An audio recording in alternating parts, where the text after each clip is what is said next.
is the ruling on Salat al-Tasbih or Salat al-Tasbih. Salat al-Tasbih, there is a hadith that is narrated by Al-Abbas ibn Abd al-Muttalib, may Allah be pleased with him, the uncle of the Prophet alayhi salatu wasalam, where the Prophet told him, O Abbas, O uncle of the Prophet, shall I give you? Shall I favor you? Shall I offer you something? Something, if you do it, Allah Azza wa Jal will forgive your major and minor sins, your previous and upcoming sins, your current, your small, your so many, it covers everything. So what is this thing? The Prophet said, alayhi salatu wasalam, in this hadith, you pray 4 rak'ahs. In the first rak'ah, you recite the Fatiha and a surah.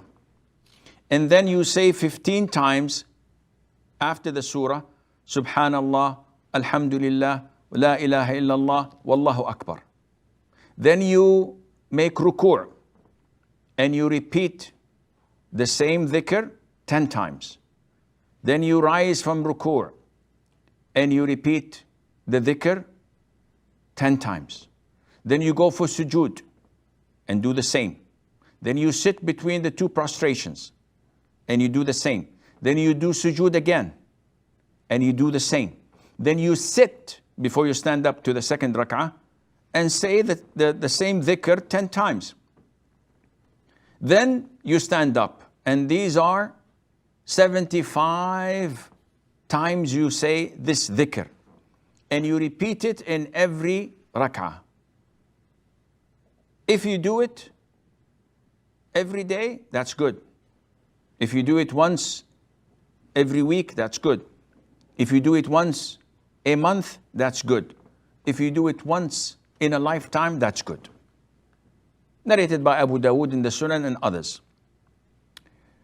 This hadith is well known and practiced among a lot of the Muslims, especially in the subcontinent, and especially when it is the middle of Sha'ban, Shab-e-Barat as they call it, or in Laylat, the 27th of Rajab, that they think that this refers to the glorious night journey. But what is actually this hadith? Is it authentic?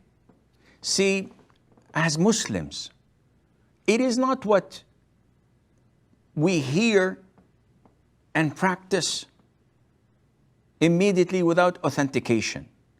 It's like when people are afraid of the COVID-19 virus or the coronavirus, and you hear someone coming on WhatsApp posting that if you drink bleach, this would protect you and cleanse your system. Who in his right mind would do something like that? Drinking bleach, you want to kill yourself?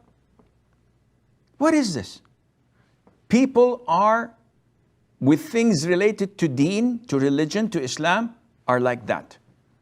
Any Tom, Dick, or Harry comes and says, this is a good hadith, this is a nice form of worship, do this, you practice this, you'll get more reward, you'll have so much reward, and he lists things that are not found in the Quran or in the Sunnah. Okay, Sheikh, with all due respect, the hadith is in Sunan Abi Dawud.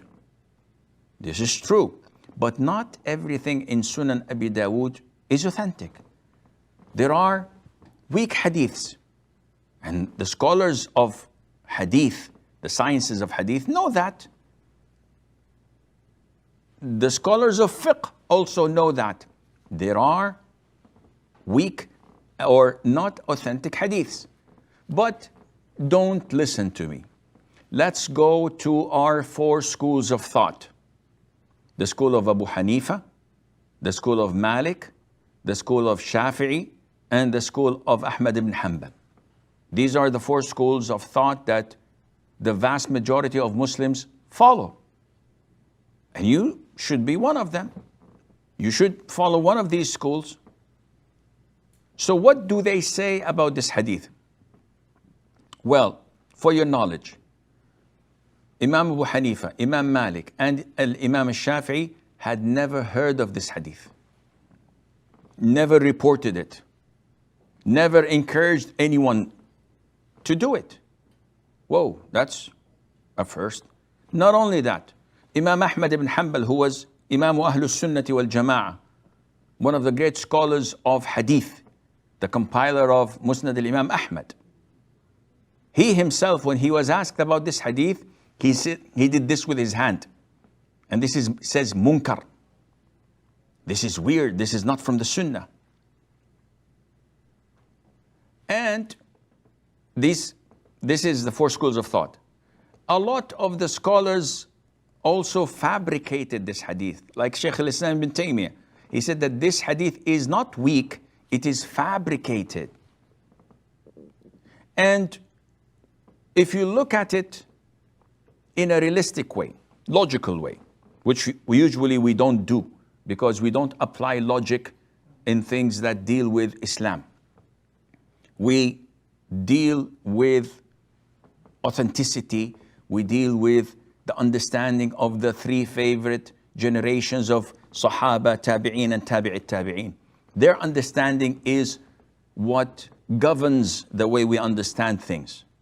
So if you look logically, the hadith says, if you do these 4 rak'ahs, Allah will forgive your major and minor sins. And we know that the vast majority of Ahlul Sunnah wal Jama'ah say that major sins require repentance, not an action or something you say. So you have to have repentance. Not only that, in the hadith it makes doing it once a day equivalent to doing it once in a lifetime. Not only that, the format of the prayer is unheard of, where you make dhikr, subhanallah, alhamdulillah, wa la ilaha illallah, wallahu akbar, while standing position after the surah. And you say it in ruku', after you raise from the ruku', in sujood, after you sit and sujood again, and then you sit in the first rak'ah, after the second sujood, for a long time to say it 10 times. Nowhere in other prayers that this is similar. Therefore, the vast majority of scholars say that this hadith is fabricated and we should not apply it or do it because simply it is not authentic. Now, those who abide by it and hold on to it, saying that, no, we're going to do it. This is up to you. But again, logically thinking, what do I have to lose whether you do it or not? If the hadith is authentic, why am I stopping you from doing it? That's not logical. We call people to Quran and the Sunnah, the authentic Sunnah. But if it's not authentic, don't expect me to endorse it and promote it. Rather, we cleanse our religion from any impurities that try to creep in, to infiltrate our religion. We have to protect and defend